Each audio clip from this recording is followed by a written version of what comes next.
জানে তারা যে অন্যায় করেছে সেই অন্যায়ের সাথে আমরা নাই। আমরা সবাই বিএনপির আমলে সুস্থ থাকবেন, ভালো থাকবেন এবং আপনাদের নিরাপত্তা দেওয়ার দায়িত্ব বিএনপি।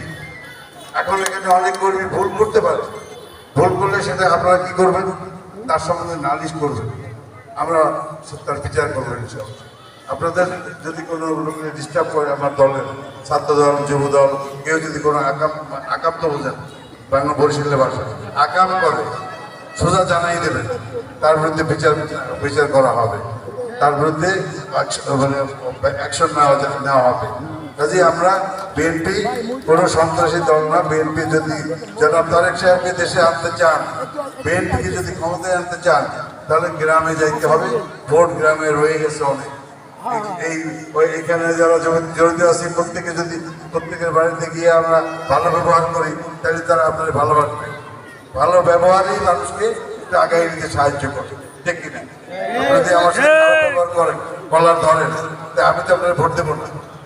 এই যে আমার কোনো নেতা কর্মী বিএনপির কোনো অন্যায়ের সাথে যদি করে, তাদের কাছে কোনো কম্প্রোমাইজ করবো না, সোজা কথা বাংলায়। এবং আমি ওসি সাহেবের সাথে দেখা হয়েছে আমার 2 বার। ওসি সাহেবকে বলেছি, আপনাদের এলাকায় মসজিদপুর বাণীপাড়াতে কোনো মাদক ব্যবসা চলবে না।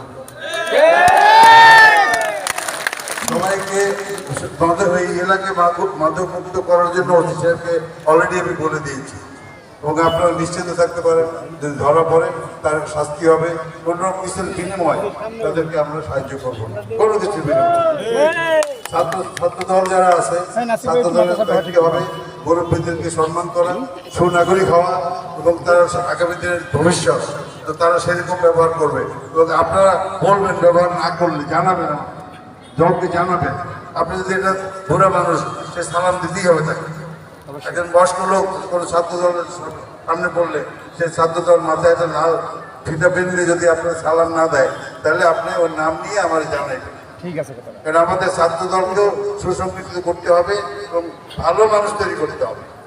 নেতা তো সবাই হইতে চায়, কিন্তু আমার নেতার দরকার নেই, আমার ভালো মানুষ দরকার, যে মানুষটা জনগণের জন্য কাজ করবে, আপনার জন্য কাজ করবে। আমি একজনের নেতা বানাই দিলাম, কিন্তু আপনার জন্য কাজ করে না, নিজের পকেট ভরে, লাভটা কি হলো? লাভ হলো কিছু? আমি আমার পক্ষ থেকে বলতেছি, আমি 3টার সাথে জড়িত হব না। একটা হলো আমি চাঁদাবাজি করতে জানি না, করবো না, মিথ্যা কথা বলতে পারবো না, মুনাফিকেও করতে পারবো না। একটু আগে একজন এখানে আসছিল, একজনের নাম বলে কথা বলছে, তার মুখে বলতেছি, তুমি আমি কিন্তু বলে দিই, আমার কাছে কোনো মুনাফিকের কোনো স্থান নাই। আমি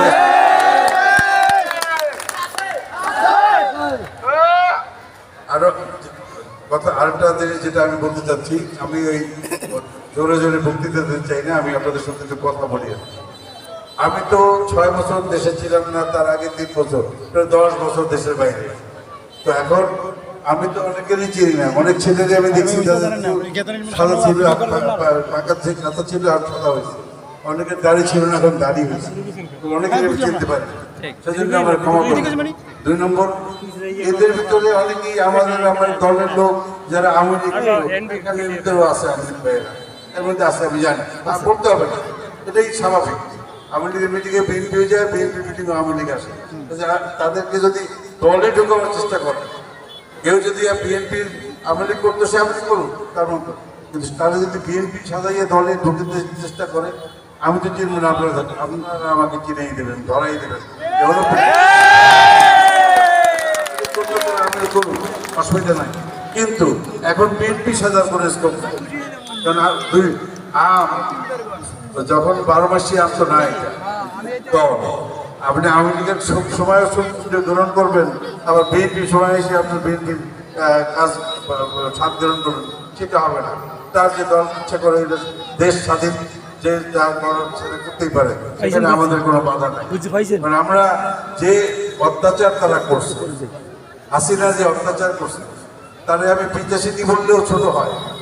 কারণ মানুষ জবাই দিতে পারে না, একটা মহিলা, একজন মহিলা মানুষ জেলখানা, একজনের ফাঁসি হয়েছে, ফাঁসিতে ঝুলেই দাও, কিন্তু সে ফাঁসিতে না ঝুলিয়া জেলখানা নিজে গিয়া বুকের উপরে পা রাখছে, মা কালীর মতো, ঠিক পিঁপড়ে কামড় দিয়ে সেই কালীর মতো সে বুকে চামড় দিয়া জবাই করছে। এটা কোনো মানুষদের পরে না, সে যে বলে এটা আমার বাবার দেশ, আর ভাই এটা বাবার দেশ কেমন? এখানে জমি জমা কি আপনার তার বাপদাদার সম্পত্তি না? হ্যাঁ অবশ্যই। সেই মুজিবুর রহমান সাহেবের কবে ছিল? ওনার বাবার দেশ তো না, এটা আমার বাবার দেশ। ওনার বাবার যতটুকু সম্মান ছিল সেটুকু উনিই নষ্ট করছে। ঠিক। আপনি আমি কিন্তু করি না। এত মূর্তি যদি না বানাইতে আজকে সেই মূর্তি কেন ভাঙবে? ঠিক। আপনার বাবার একটা বানাইতেন, দুইটা বানাইতেন, পায়খানার ভিতরেও শেখ মুজিবের ছবি রাখবেন কেন? তার তো ছবি এত দরকার ছিল না। একটা মানুষরে আপনার যতটুকু সম্মান দেওয়ার ততটুকু দেন, কিন্তু এত দিয়ে না যেটা মানুষের কাছে চোখে লাগে। প্লেনে বসতে প্লেনের প্রত্যেক সিটে পড়ে ওনার ছবি, কি হবে তাহলে? আপনারা দেখছেন, আমি তো বিদেশে বসে দেখছি, হাই মসজিদ ওই যে শিয়াদের মতো হাই হোসেন এটার ভেতরে তারা করছে বেদাত, যত বেদাত কাজ তারা করছে। আমরা ইসলামিক দল না, কিন্তু বিএনপি ইসলামিক মাইন্ডেড। আমাদেরকে বলে সন্ত্রাস। আমরা কয়জনের সন্ত্রাসী করছি বলেন? বিএনপির তো লোক কম ছিল না এই দেশে। কয়টা আওয়ামী লীগ আপনি মারছেন? আচ্ছা কেউ আমি ছাড়া আমি মারছি, আমি ছাড়া কেউ আছে? রাজ্যা খান কয়জন আছে? আমরা তো তাদের সাথে মারামারি করি না, কিন্তু আমরা মায়ের খাইছি। আমরা মায়ের খাইছি কিনা বলেন? কলেজের চাকরি করছে, আওয়ামী লীগের হইতে হবে না, আওয়ামী লীগ হইতেই হবে, চাকরি থাকবে না। এটা কেন ভাই? একজন লোক এম করছে, পরীক্ষা দিচ্ছে, সে তার রেজাল্ট হচ্ছে, সে কলেজের প্রিন্সিপাল হয়েছে, সে প্রিন্সিপালের মধ্যে হবে আমি জয় বাংলা করি, তাহলে সে প্রিন্সিপাল থাকতে পারবে না। এটা কি?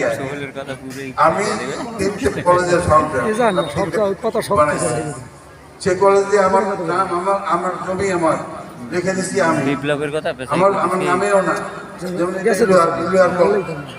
ইলুয়ার আমার না, এটা বানাই যদি আমি দেই, সেই নামও কি হইতে ওঠার দরকার না, সম্ভব না, যেটা আইনে নাই। কিন্তু তারা সেটা করছে, তারা যে অত্যাচার করছে যে সে এই জীবনে আর যাবে না, এই জীবনে আর এই দেশে অন্য কোনো দল আসবে না, সমস্ত দল ধ্বংস করে দিয়ে উনি একটা কাজ করবেন। আচ্ছা ঠিক আছে ভাই, আপনি একটা করেন, আপনি সারা জীবন বাঁচবেন।